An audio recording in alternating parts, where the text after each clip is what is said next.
For millennia, cities have had both a push and a pull effect. It was Dr. Johnson who famously said, "If you're tired of London, you're tired of life." But a century later, the great pamphleteer William Cobbett called London the Great When.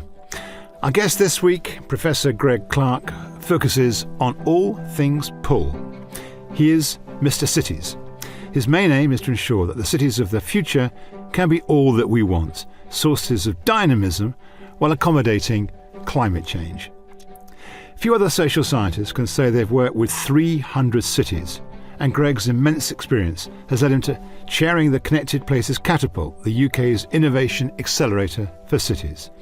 He's been a panel expert on a BBC World Service series that examines what makes a perfect city, and he also chairs Transport for London's Land and Property Committee, which, wait for it, oversees TfL's property and housing ventures. Lots going on for you, Greg. Thank you for making the time for us at the We Society. And my opening question is my same for all my guests, actually, which is, when we called you and said, come on, the We Society, what was your first thought? Well, my first thought was it'd be nice to have a chat with you, Will, so it's great to be here.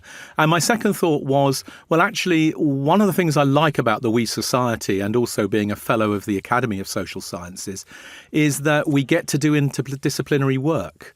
And if you love cities in the way that I love cities, then you know geography, economics, sociology, political science, and also history and biology and chemistry and physics all become very important to you. So let's talk about the We Society, because I believe, as I'm sure we're going to discuss, that cities are the places where we can create the society of us and we, not the society of them. They're also places of social tension. They're also locus of conflict. It all happens in cities. And isn't that really the part of what your position is? Absolutely right. That, in a sense that as our society urbanizes, and, my frame of reference is a kind of 100-year perspective and a global perspective, I suppose. We're on this journey from roughly 2.3 billion people living in cities to 9.3 billion people living in cities 100 years later, 1980 to 2080. So it's necessary. Hold on. 2.3 billion people living in cities in 1980. And then in 2080... 9.3 billion, right? Those are really big numbers. Huge. Well, I think it's the slightly unconscious backdrop to our lives, Will, that urbanisation is happening all over the world very rapidly. 1980 was a pivotal moment because we synchronised, I think, for the first time, mass urbanisation in the global south, inspired by the Celtic tiger economies, with re-urbanisation in the global north as we shifted towards creative industries, financial and professional services and everything else. So although in Europe, in North America, in Oceania, urbanisation levels are already at 82-83% of the population, the rest of the world is catching up very, very rapidly. So humankind is on a kind of anthropological trek to becoming an urban species and all the adaptation that goes with it. But it's only possible because cities have become livable. 150 years ago, cities were kind of dens of disease, and you got robbed. They weren't pleasant places. Sure. But it's been, actually medicine, transport, technology have made cities really possible and lovable, actually. Yeah, well, I think that's right. And, I talk a lot to people about the magic of cities. And what I say is, firstly, network effects make everybody more productive. Secondly, density, when it works, makes us more environmentally efficient. Now, by density, you don't mean my IQ. You mean the numbers of people living in a square kilometre or a square mile. Yes, I mean the frugality with which we use urban land and our ability to accommodate more things in the same space in order to make that urban land both more productive and also more sustainable. So I'd say there are 5 elements to the magic of cities, and the urban innovation one that you just mentioned, I think, is the 5th. But I would start by saying network effects make us all more productive, agglomeration and everything else. Density effects make us more efficient. Okay, go ahead. Right? Yeah. Connectivity, the accommodativity effects of having cities as hubs makes us more connected with opportunity and with the rest of the world. And then there's an openness effect that makes us more diverse and more creative. And then there's an innovation effect because we crowd in people and assets and resources into cities. When problems arise, like the things you mentioned, the urban squalor, the health problems, and now, of course, climate change, cities are the sites of innovation, and that's where we solve the cyclical problems of evolution, and then we implement them in subsequent cycles, which is why our cities have got better, become more livable. But all cities, in a sense, have those 5 characteristics, or they wouldn't be cities. I mean, that's why I call them a city. That's right. But some cities work better than others. I mean, yes. We can all think of cities we love and cities we don't love. Mm-hmm. Actually, what is your favourite city? Well, I think there's a big mix of cities that I like, but I love Vienna's livability. I love Shanghai. Have you lived in Vienna? I've not lived in Vienna, but I've stayed there, I guess, for about 6 months overall over time. So I've spent a lot of time in Vienna, and the quality of life, the affordability of life there, the quality of urban neighbourhoods, very, very high, but a city that in social terms has many limitations. So great for livability. If you want nightlife, Shanghai, I think, if you like live music and things like that. But if you want an example of a big city that really works, there's a kind of Tokyo, Seoul, Singapore story here. Tokyo over 30 million, Seoul 20 million, Singapore pushing towards 10 million. These cities are the illustration of the perfect combination of high-capacity public transport, medium density, high amenity living, massive investment in public space that creates a place that's livable for a large number of people. But then there are other kinds of cities, and London and New York are foremost amongst them, where it's the openness, the diversity, the civic freedom that gives them their particular angle. So different cities for different purposes, I would say. Okay, I'm glad you mentioned London, because I'm born in London. Me too. Live in London. Yeah. I'm a Londoner, and I actually love the place. Yeah. But it's a series of villages really connected by kind of very, very good public transport, actually. And that's what it is. I mean, with its kind of West End and city kind of as 2 poles of kind of creativity and commerciality. I mean, I've always thought that. Yeah. Well, I go back to 1067 and think about how after the Norman conquest, the good burghers of the city of London did the deal with the new king, which was that they would give him their allegiance if he allowed them their civic and political freedoms. And I think in that deal in 1067, something was struck in London that's about this combination of freedom of association, freedom of thought, freedom of identity that has created a sense of diversity and creativity, a commitment to discovery, to science and to other things that have led to London being this amazingly innovative city in all sorts of ways. And you couple that then with London's geography, a tidal river that flows in and out east to west, a westerly wind that blows ships out towards Europe and blows the smells away, and you end up with a city that is perfectly formed to have a big enough scale that the 100 villages can almost operate independently of each other from a local point of view. But at a metropolitan level, they add up to much more in terms of a labour market, an innovation system, a transport system, and everything else. I know the cities in Britain are beginning to get there. I mean, London has for so long kind of dominated. But, I notice in Manchester, I see the big, it's got a way to go, but given where it was 30 years ago, it's come a long way. Glasgow, I'm very enthusiastic about Edinburgh. Yep. I should tell the truth, there's very few English cities I don't like. I went to university in Bristol. I mean, that was a great city, So come on. I mean, it's not so much the 10 top cities in England and Scotland and Wales that are problematic. It's the next tier down, which are really kind of struggling, where they've got less than 250,000 people.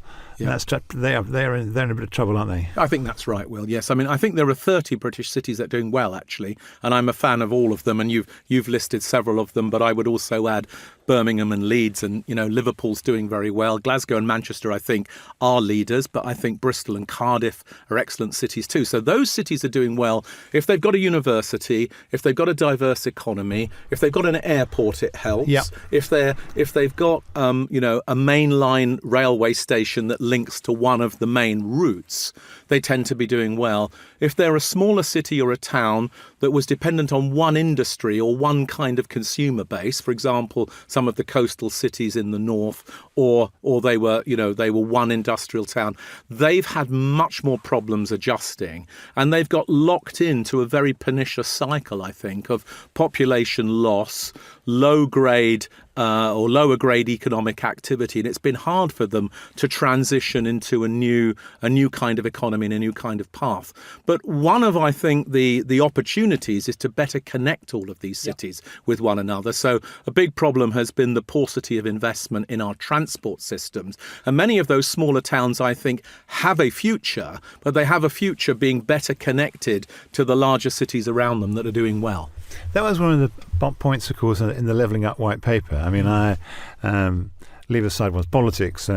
I thought chapters 1 and chapter 2 of the Levelling Up white paper, one of the kind of best I've read by British government on this subject. I don't know whether that's your view. I mean, it makes this point about.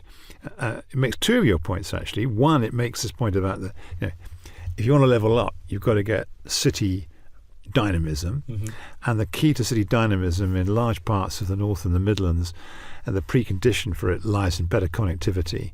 And actually what's happening at the moment in the North England transport system is actually outrageous, isn't it? I mean, the travel to work times. I mean, you can live 20 miles away from the centre of Manchester or centre of Leeds, and it can take you an hour and a half, 2 hours to get to work. I mean, it's amazing.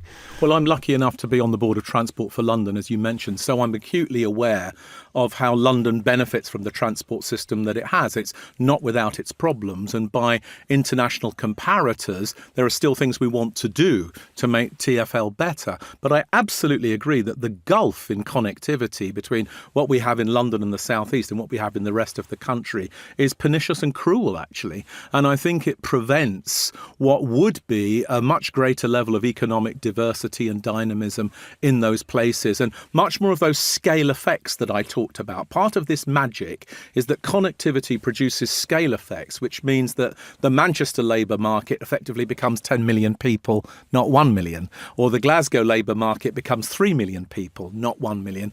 And you need those scale effects if you're going to deliver high value added activity.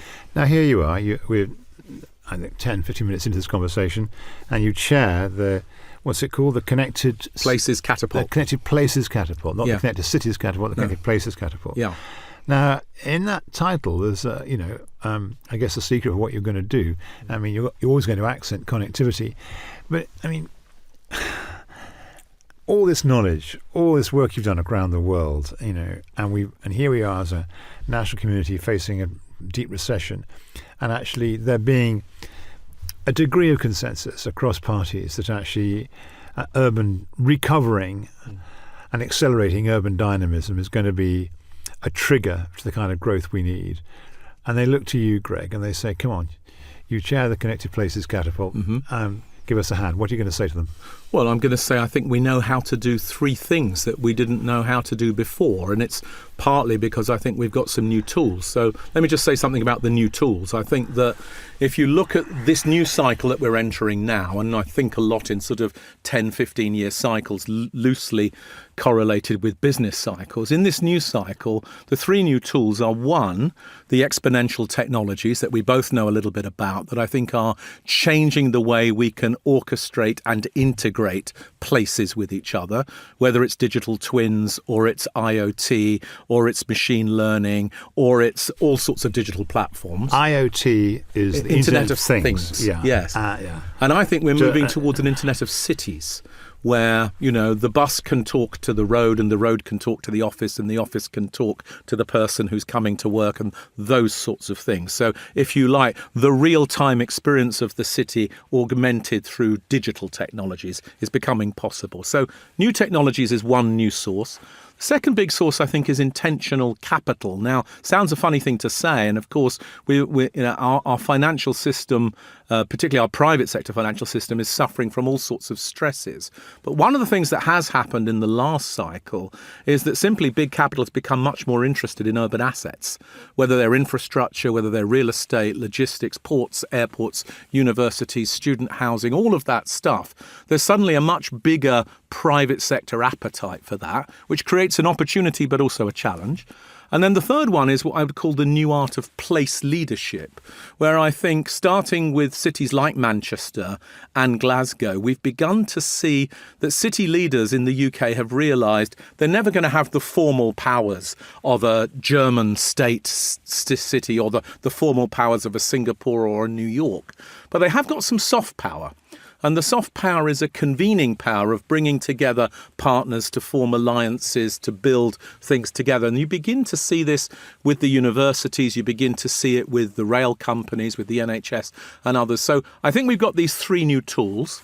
And I think the three things we can do is firstly, help all places to better manage people's experience of place. After the pandemic, it's very important that we switch out of cities trying to be simply efficient places for consumption, for commuters or for corporates, and we switch in to cities being more innovative, more habitable, and a better experience. And so I think we know a bit more how to do that now. Do we? I'm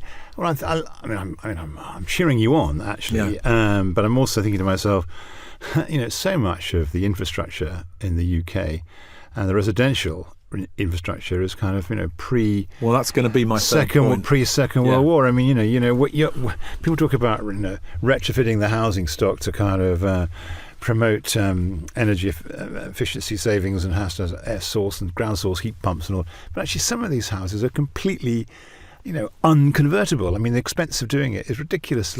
And so, one's stuck with the stock. I mean, I'm struck by when you look at a kind of residential road in suburban England in 1935, it looks just the same today in 2022. I mean, and how can one change that?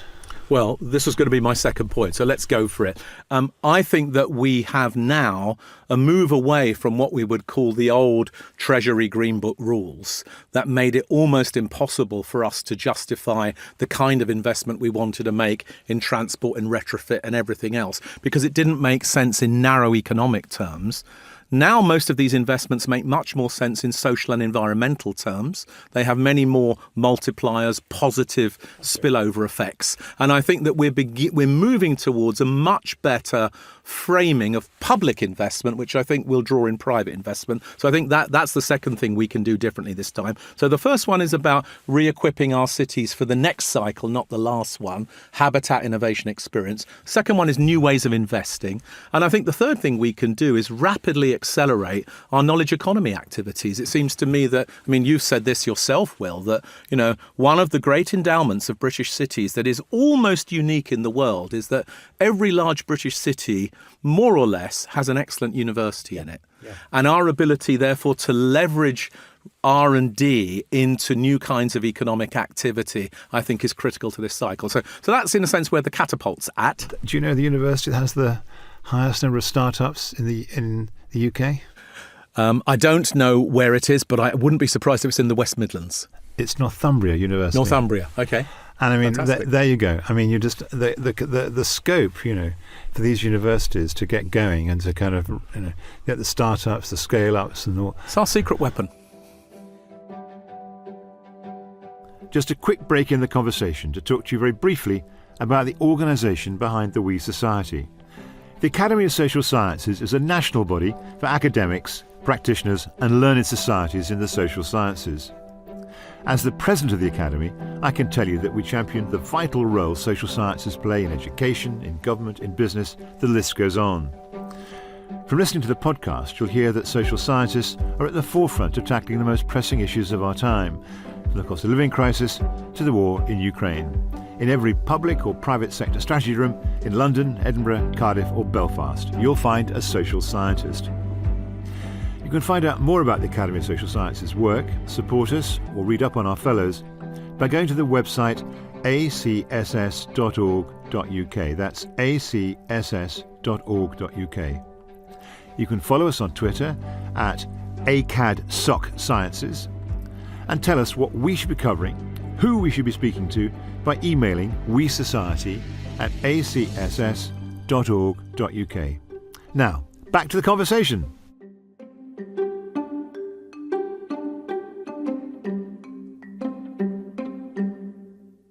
Now, look, we've been talking for a few minutes now. Your enthusiasm is kind of extraordinary. I mean, you just hardly keep you in your chair. Your arms are up. You're sitting bouncing up and down. I mean, how did Greg Clark get into all of this? I mean, what are the roots of your enthusiasm for cities?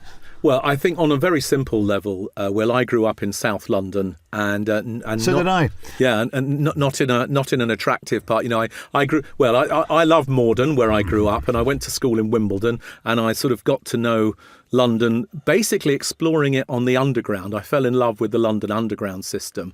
And as soon as I had the chance to live anywhere else, I went for a year and a half between A-levels and university, and I spent 9 months in Mexico City and 6 months in New York at the age of 18. And I worked with orphans and street kids and other things, and I did voluntary work in both cities. But I just fell in love with the energy and the rhythm of the city. And for me, the most compelling thing was that somehow the city seemed to me to be a mechanism for synchronizing human endeavor in such a way that people would do things together in very large numbers. And I found that extremely exciting, and I still find that very exciting today. But there's lots of people who between school and university, work in cities, but they don't end up giving advice to 300 cities worldwide about how to do stuff better. I mean, come on. I mean, there's a kind of missing link here somewhere. Well, I suppose it's this is the We Society podcast, isn't it? So my view is that we do live in a society where social capital is very important to us. Human beings are social animals. The city is increasingly the preferred domain in which that social animal inhabits. And if we can make our cities perform better and work better for everyone, we're doing a service to our fellow humans and to our planet. And the intriguing complexity of the whole thing will fire our minds and our hearts for 100 years. So why not do this? Well, you've certainly convinced me, but I must convince our listeners. I mean, let's just do a little bit more prodding about this. What are the origins of it? I mean, in the Levelling Up white paper, they talk about the Medici effect. Yeah. And I was very struck by that. It got mocked by Lisa Nandy in the House of Commons, which I thought was a pity. I mean, what the writers were trying to capture was that actually the Medicis in Florence, in the Renaissance Florence, like other cities in Renaissance Italy, kind of really lit the blue touch paper and off it went. I mean, actually, that incubated the Renaissance and became a kind of exemplar of how cities can do stuff right around Europe. Yeah. And actually, when you explain that, bringing together the arts, industry, people, health, doctors, medicine, in one place, and I say we want the Medici effect in Bradford and in Stoke-on-Trent. People kind of get that, I mean, you do. Yeah. Now, I mean, you talked about the three things the three levers, but I'm imagining, I'm leader of the council in Stoke, or I'm leader of the council in Grimsby, and I'm listening to this kind of in a town like that, and I want to hear, what tangibly could be done to kind of over a period, not going to happen overnight, but over a 5, 10 or 15-year period, I could really make my place the magical place that you think cities like that could be. Come on. Yeah, well, I think that the answer is in the description that you gave. The Medici effect is the ability to unleash innovation. And you unleash innovation by firstly giving permission for people to innovate, and by putting in the same place the resources that force the collisions between art and science, or between, capital and workers, or between enterprise and technology. So you have to assemble, I think, the civic capital that is needed for that effect to take off. So that means if you're in a smaller city or town that doesn't have a world-class university, or doesn't have a large number of large businesses or a big cohort of entrepreneurs, you have to invite them. You have to find a way to create the invitation. Ask them a good question. What should be the future of this part of our city or that part of our city? You see, we're all learning, Will, I think, from the experience of places like Turin, like Bilbao, and increasingly this is... Turin and Bilbao, by the way, are two of my favourite cities. Yeah, I'm not surprised. So these are two post-industrial cities that have reinvented themselves around innovation and creativity, essentially by inviting the world to come in and to be part of the process of change. And, in Bilbao's case, it was about the big waterfront redevelopment and creating around that a transport system and everything else, and eventually the Bondi Barra and the Guggenheim. The Guggenheim's fantastic, yeah. Yeah, it's amazing. But this is an example of the Basque city inviting the world to come and be its partner in its renaissance. And Turin is a bit similar with the hosting of the Winter Olympics. It really invited the world in to think about what is the post-Fordist version of Turin, beyond it being the 100-year centre of the Italian automobile It's also industry. the squares and the boulevards and the covered markets and the... But all of that is reinvented Turin, right? That all of that's happened since 1980, when they basically decided they had to go back to what they were before they were an industrial city, which is that they were the first capital city of Italy. They are the city of the Savoys, and they went... Yeah. That's where Italy was born, Yep. So they went back to that, and that's why there's been the focus on cuisine, the slow food movement, the Italian film industry, this very strong focus on technology innovation, design. And some great museums, by the way. Incredible. So Turin and Bilbao, I think, stand as testament to any post-industrial city or town in England that you can't do it on your own. You do need to be open-minded, and you do need to invite people to come and work with you. And the more you do that, the more you will create a sense of momentum and purpose, and the more you'll be able to build a story about the future, I think. Before we wind it up, let's just do a bit of future gazing. Yeah. I mean, imagine it's 30 years' time. We're 2050. Yeah. So how will we live then differently from now? Yeah, well, by 2050, there'll be about 6.5–7 billion people living in cities around the world. You'll have over 1,000 cities with 1 million plus people in them. So our small island of Britain and our relatively small cities are going to face new kinds of competition and new opportunities for collaboration as the rest of the world urbanises and catches up. And I think this is the kind of looming story. So you've got that. You've got the climate imperative, where I think that the next 10 to 15 years is going to be absolutely critical. You talked about the challenges, Will, of retrofitting our housing stock. I completely agree. Massive challenge. I think about 2/3 to 3/4 of it can be retrofitted, but we've got to provide the financial incentives both to individual owner-occupiers and to large stockholders to do it. I think that we'll be talking about primarily a post-car city in 30 years' time. I don't think much of our road spaces will be given over to individually owned cars. Is this the 15-minute city you're talking about? Well, I'm a bit sceptical about the 15-minute city idea. And For those who don't know, this is really trying to organise a city around the idea that wherever you live, everything's going to be within 15 minutes walk. Yeah. So not a bad idea if you already live in a city that's got a metropolitan public transport system and has a metropolitan labour market and a diverse economy and everything else. The risk of promoting the 15-minute city as the model is that there's only about 10% of the cities in the world that already have those underpinning ingredients. Yep. So otherwise, what I think you end up with is a rich person's 15-minute city and a poor person's 15-minute city, and you don't want to live in the poor person's 15-minute city. So I think we have to be very careful about this idea that the 15-minute city is a kind of panacea. I think it works in cities that already have some of those mature systems in place, because it's about a relocalization. It's balancing metropolitanization and localization. Without the metropolitanization, the 15-minute city is a recipe for segregation, in my view. So I would be careful about that. But I'm talking about a post-car city. I'm talking about a climate-adjusted city. I'm talking about a city where digital and physical are quite blended, so that you're experiencing and operating in both both realms at the same time. In 2050, I think you're also going to be talking about cities that have completely different economies from the ones that we have today, where we will have moved, I think, way out of all of the focus that we've got now on sort of mundane administrative jobs. And what we'll have much more is a strong focus on human-to-human care and experience type activities. And we'll have a strong focus on innovation and creativity in the cities overall. I think we'll have improved connectivity between cities, of course, and there'll be many more connectivity options.